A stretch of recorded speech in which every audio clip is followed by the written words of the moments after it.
And like we mentioned, our second guest of this night, State Representative Martina White, representing the 170th District in the state of Pennsylvania. Representative White, how are you tonight? I'm doing really well. Thanks for asking. Well, thank you for joining us here. I ran into you earlier today at the polling station in Parkwood. And now, briefly, we wanted to talk about Pennsylvania issues with us tonight. Of course, as the election cycle moves on towards a general election, we know you'll be running then. And talk about more recently in Pennsylvania politics, the state of Pennsylvania passed medical marijuana legislation. Is this the beginning? First off, talk about the importance of that being passed, your opinion on it. And then is this the beginning of, do you think, the Democrats and Republicans working more so in the state of Pennsylvania?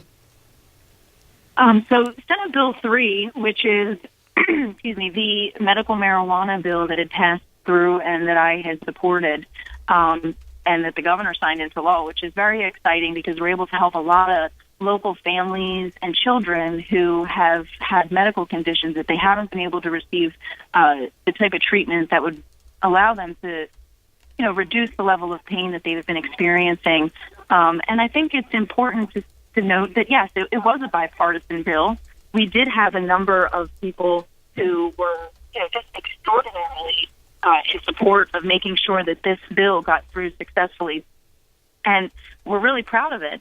And yes, I do believe that having Senate Bill 3 get put through successfully is going to lead to more, bipartisan cooperation between, the Democrats and the Republicans in the General Assembly.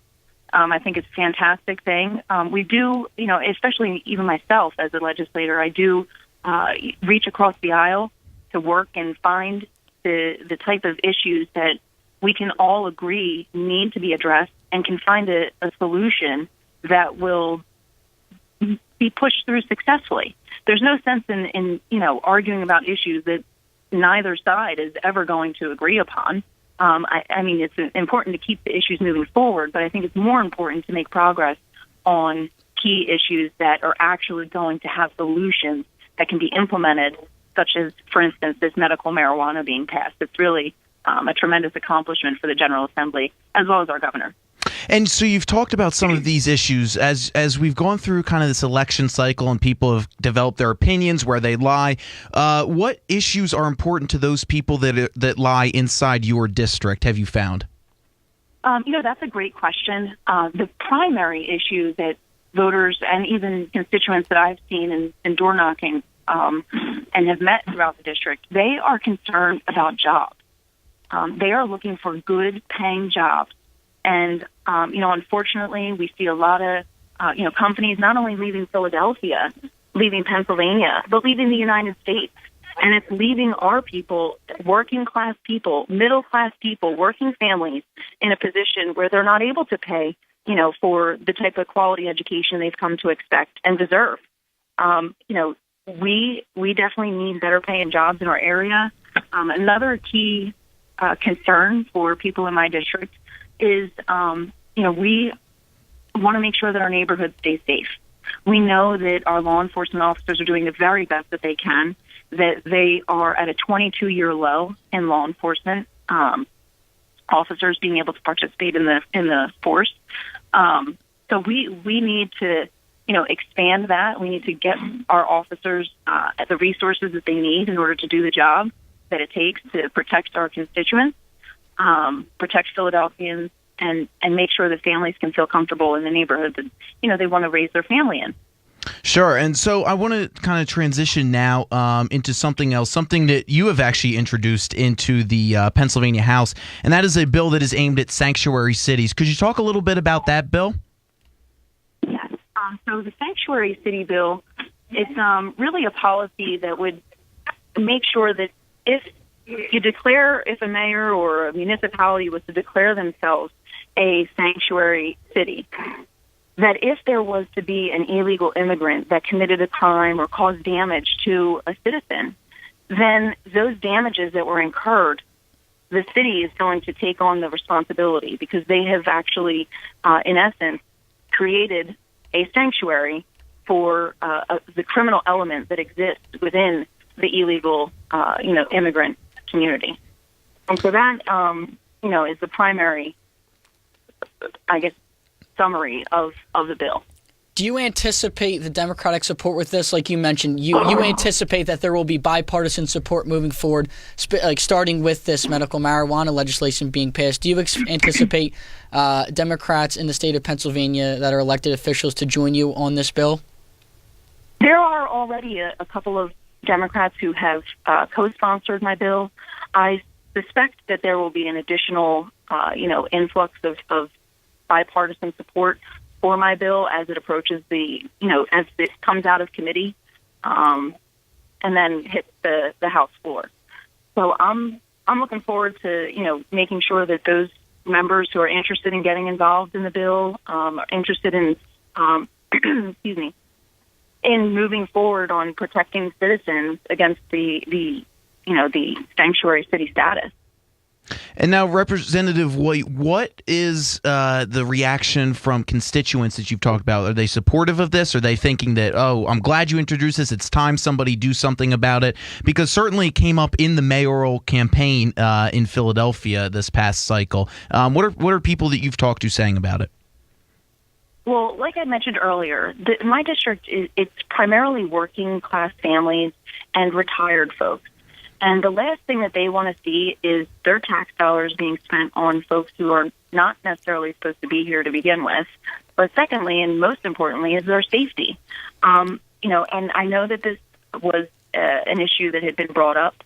I think a lot of people, even though that may be the case, sometimes you don't hear all of the parts of a campaign because they're targeted into certain areas of say the city. And so that message didn't come across very clearly up where I'm at. And so very, very many people have called and contacted me, not only thanking me for putting forth the, anti-sanctuary city bill, if you will, because they really, really want to make sure that their families are safe and that things like what happened out in California don't happen to their child or one of their family members. Safety is a top priority. Talking to Representative Martina White, representative out in the 170th district in Pennsylvania, talking about a couple bills in PA. I guess moving forward, and just the last question here to wrap it up, what is the next piece of legislation you expect Pennsylvania to get passed? The Pennsylvania state budget. PA budget, okay. Something we've talked about extensively on here, sometimes screaming about why nothing can be done. And maybe you can shed some light on what the heck is going on with that process. So the 2015 budget had passed successfully, and the governor allowed it to go into law. However, the current year's budget is now going to be under great scrutiny. There will be many debates as well as hearings, committee hearings, budget hearings, and to determine what kind of spending, what kind of expenditures are going to be made this fiscal year.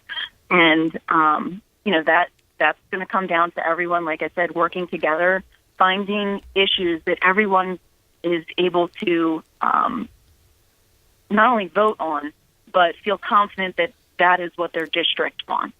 And I think as we communicate and as we continue to work together and move forward, this year's budget is going to be, I think, a lot simpler and a lot more successful, even faster than what had happened before. Well, that's good, because honestly, what I saw was, I thought Governor Wolf was being childish at some points, vetoing the first budget, vetoing the second one, line item, vetoing the next one that was sent to him, essentially holding out for all of his campaign promises when, we were sitting here at Temple waiting for our funding, and he was, essentially just saying that in the long run, what I'm doing is going to be best for the state. Well, honestly, at some points it looked like the state wasn't even going to have a budget when it was time to roll out the next fiscal year's budget. Yeah, you know what? And it was a complete disgrace. I couldn't agree with you more. I'm a huge supporter of Temple, and I supported the funding for your school every single time it came up for a vote. And that's why I encourage young voters to, make sure that we're paying attention out there. We know what we're doing. We're confident. We understand the politics of it all. But more importantly, we know when we're not getting what we deserve.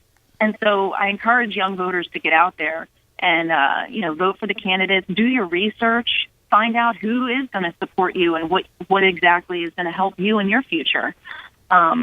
it's very, very important because, 4 years, 8 years, even just 2 years can really have an impact on your lifestyle, on your career path, on your ability to get a job. And so, like I said, I do encourage everyone to get out there and vote. It's very important. And just one final quick question in this upcoming budget. Do you foresee any tax increases coming to the people of Pennsylvania? I don't believe so.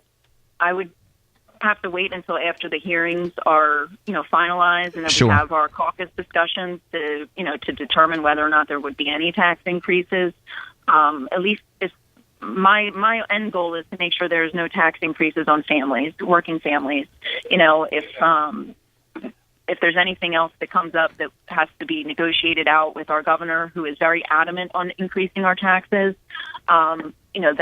that's a whole other conversation. But we were able to, hold them back for at least this past fiscal year. But we'll have to see what we can do this year. It is challenging. He had been ranked one of the most liberal governors in the country, and we have a very conservative legislature. But as a moderate Republican, I think it's important, like I said, to reach across the aisle, find the legislators who are willing to work together and find the solutions that our people need and want and deserve. State Representative Martina White, representing the 170th District in Pennsylvania, nice enough to give us a few minutes. Thank you very much, and hopefully we hear from you again soon. Most welcome. Take care, and good luck in school. Take care. Thanks, Thank you very appreciate much. it.